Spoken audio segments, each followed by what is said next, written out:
Hai, Assalamualaikum. Assalamualaikum. So hari ini Miss K nak share berkenaan dengan sharing minggu pertama kita dalam proses penurunan berat badan dalam program tukar saiz baju edisi Yes. Yes ni maksudnya yes.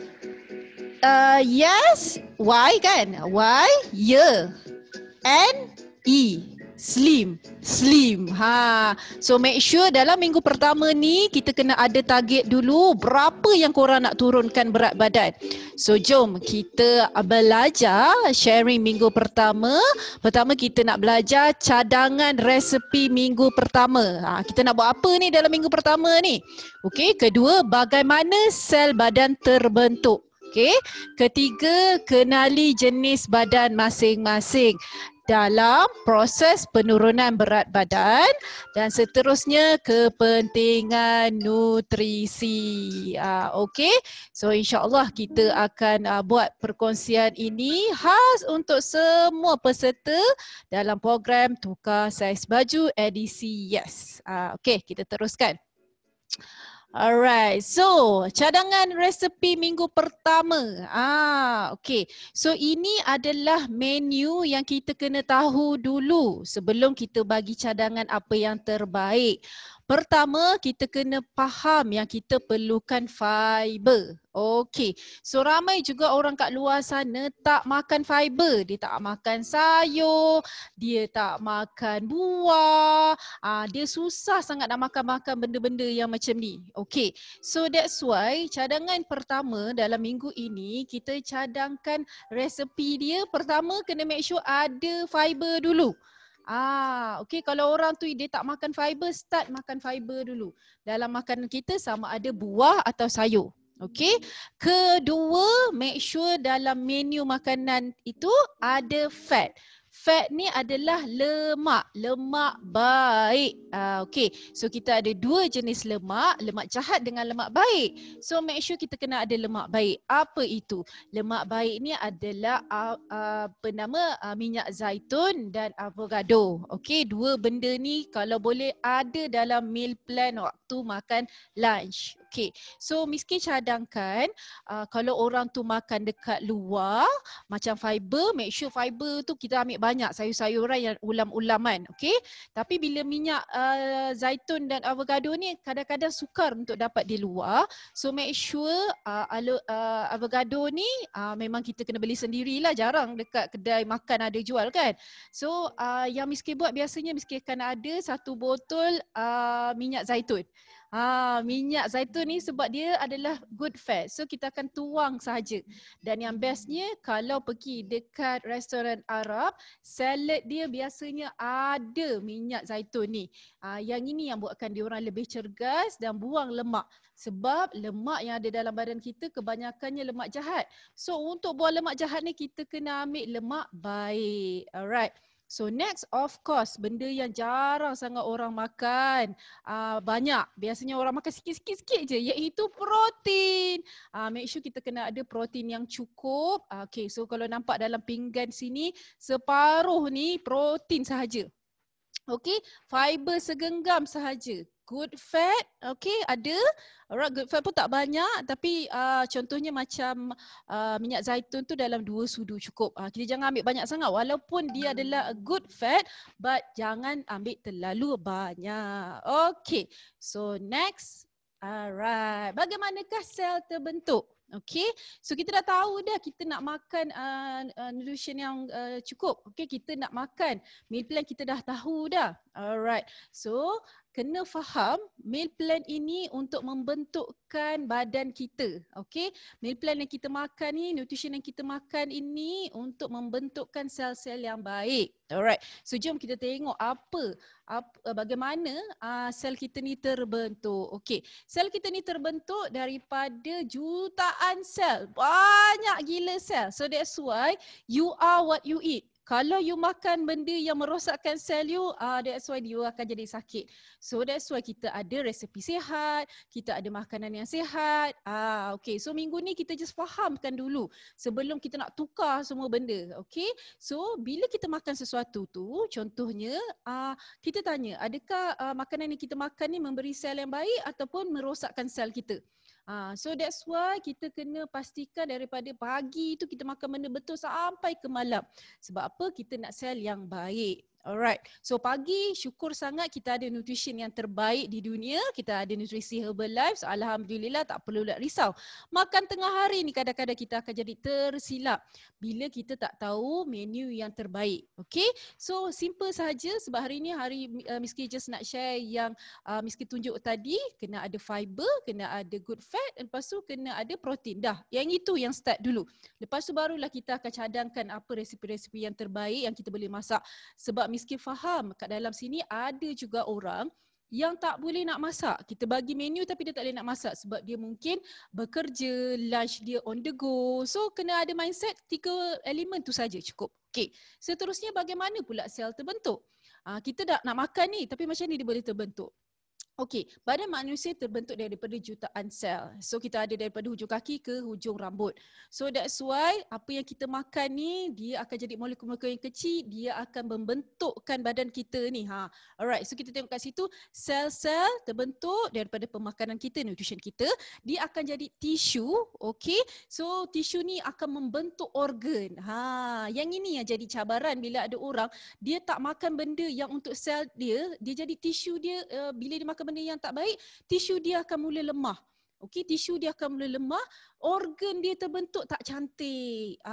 Dia tak kuat. Okey, menyebabkan sistem dalam badan dia jadi lemah sangat. That's why badan tak akan berfungsi dengan baik. So, macam Miss K pernah cakap sebelum ini, kita ada 100 trilion sel dalam badan. Kadang-kadang bila kita tak makan benda yang betul, menyebabkan dia rosak. Okey, dia lemah dan rosak. Apa yang doktor boleh buat? Kalau dia boleh selamatkan, dia selamatkan. Kalau dia tak boleh, dia akan potong je sel-sel ni. Okay, so contohnya kalau orang tu terlalu banyak lemak dekat usus dia, dia akan potong. Rosak, dia akan potong. So, ini yang menyebabkan sangat sedih ya bila kita tak tahu apa pemakanan yang perlu kita makan. Alright, so make sure kita ada 3 elemen yang tadi yang Miss K sebut dan juga nutrition yang betul untuk badan kita. Okay, so nampak tak ini untuk 100 trilion sel.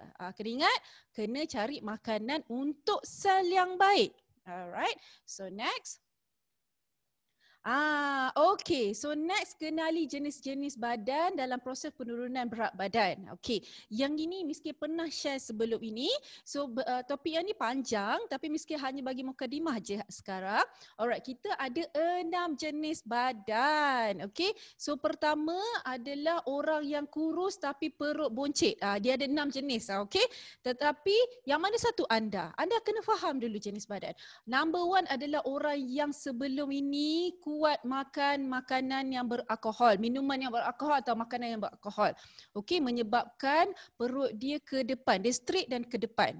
Alright. Kedua, orang yang bloated, yang terlalu banyak angin dalam badan dia. Okay, dia banyak makan benda-benda yang bergandum. Menyebabkan perut dia bulat straight macam orang mengandung ni. Okay. So ketiga, yang ini ramai sangat orang hadapi iaitu stress tummy. Tak tahu sedar-sedar 10 kilo naik. Tak tahu sedar-sedar dah 20 kilo naik. Sedangkan dia bukan jenis yang kuat makan. Tapi cara pola pemakanan dia rosak menyebabkan dia boleh naik dengan lebih laju berbanding number 1 dan number 2. Seterusnya adalah tummy mummy. Maksudnya sebelum ni dia memang kurus tapi selepas dia melahirkan, semasa dia mengandung pun dia dah naik mendadak-dadak. Okay, it's okay sebab kita nak melahirkan kan. Tetapi selepas bersalin tu, bayangkan 10 tahun yang lepas still sama badan dia. So itu adalah tummy mummy. So kita boleh bantu. Macam mana kita nak bantu tummy mummy ni? Okay. Lepas tu orang yang mungkin ada masalah kesihatan. Okay. thyroid tummy. So dia sakit. So bila dia sakit, macam Miss K ulang tadi yang sebelum tu, bila sel dia lemah yang menyebabkan badan dia tak boleh proses dengan betul, dia menyebabkan dia sakit. So kita boleh bantu dia untuk kuatkan sel dalam badan dia dan buang toksik dalam badan dia. So seterusnya adalah pear tummy, di mana atas dia kecil, bawah dia besar. Okay, dia ada satu lagi sebenarnya apple. Okay, daripada atas besar, bawah kecil. Tapi kebanyakan orang adalah pear tummy. Kebanyakan orang, okay, yang memang badan besar. Alright. So first kita dah tahu tadi, Miss K ulang tadi, kita dah tahu dah apa yang kita kena makan. Kedua, kita tahu dah badan kita terbentuk daripada sel. Ketiga, kita dah tahu dah, dan kita kena tahu kita ni perut boncit ni belah mana ni, apa jenis-jenis dia. Okay. So seterusnya kepentingan nutrisi. Alright. So ada setengah orang, kenapa Miss K tak terlalu menegaskan dengan resepi-resepi meal, resepi-resepi sihat ni, sebab tak semua orang boleh buat. Tak semua orang ada masa nak buat. Bagaimana kita nak jaga kesihatan kita dengan segera. Setengah orang sekarang ni mati di usia muda, mati segera kerana makan makanan segera. Kita tak nak macam tu. Kita nak ubah, ada tak makanan yang segera, yang sihat, yang mudah, yang simple, yang bagi sel baik, yang tak payah nak pening dengan pola pemakanan, yang tak payah nak masak. So untuk Miss K sendiri, alhamdulillah selama 10 tahun, hampir 10 tahun menikmati nutrisi yang terbaik untuk sel badan. Bonus turun berat badan sebab Miss K sendiri bukan orang yang boleh masak setiap hari. Lebih-lebih lagi duduk di kawasan yang memang Miss K tak boleh nak masak lah, senang cerita. So Miss K mencari solusi yang mudah, yang hanya ganti sarapan pagi, ganti makan malam, tengah hari makan kus-kus paru. Oh my god, very simple. Okay, so kita belajar kepentingan nutrisi. Okay, nutrisi adalah selula penting kerana badan kita terbentuk daripada 100 trilion sel. Daripada hujung kaki sampai hujung rambut ni semua sel. Okay, so kalau boleh kita nak sihat daripada hujung rambut ke hujung kaki. Okay, sel membentuk tisu. So nampak perasan tak yang sebelum tu, dia daripada sel dia jadi tisu membentuk organ yang baik. Okay, organ membentuk sistem. So that's why sistem kita ni dalam satu badan kita ni, sistem yang bergerak bersama ini mewujudkan seorang manusia. So that's why cellular nutrition ni penting. That's why nutrition shake Herbalife ni sangat-sangat penting. Makanan sel ni sangat-sangat penting.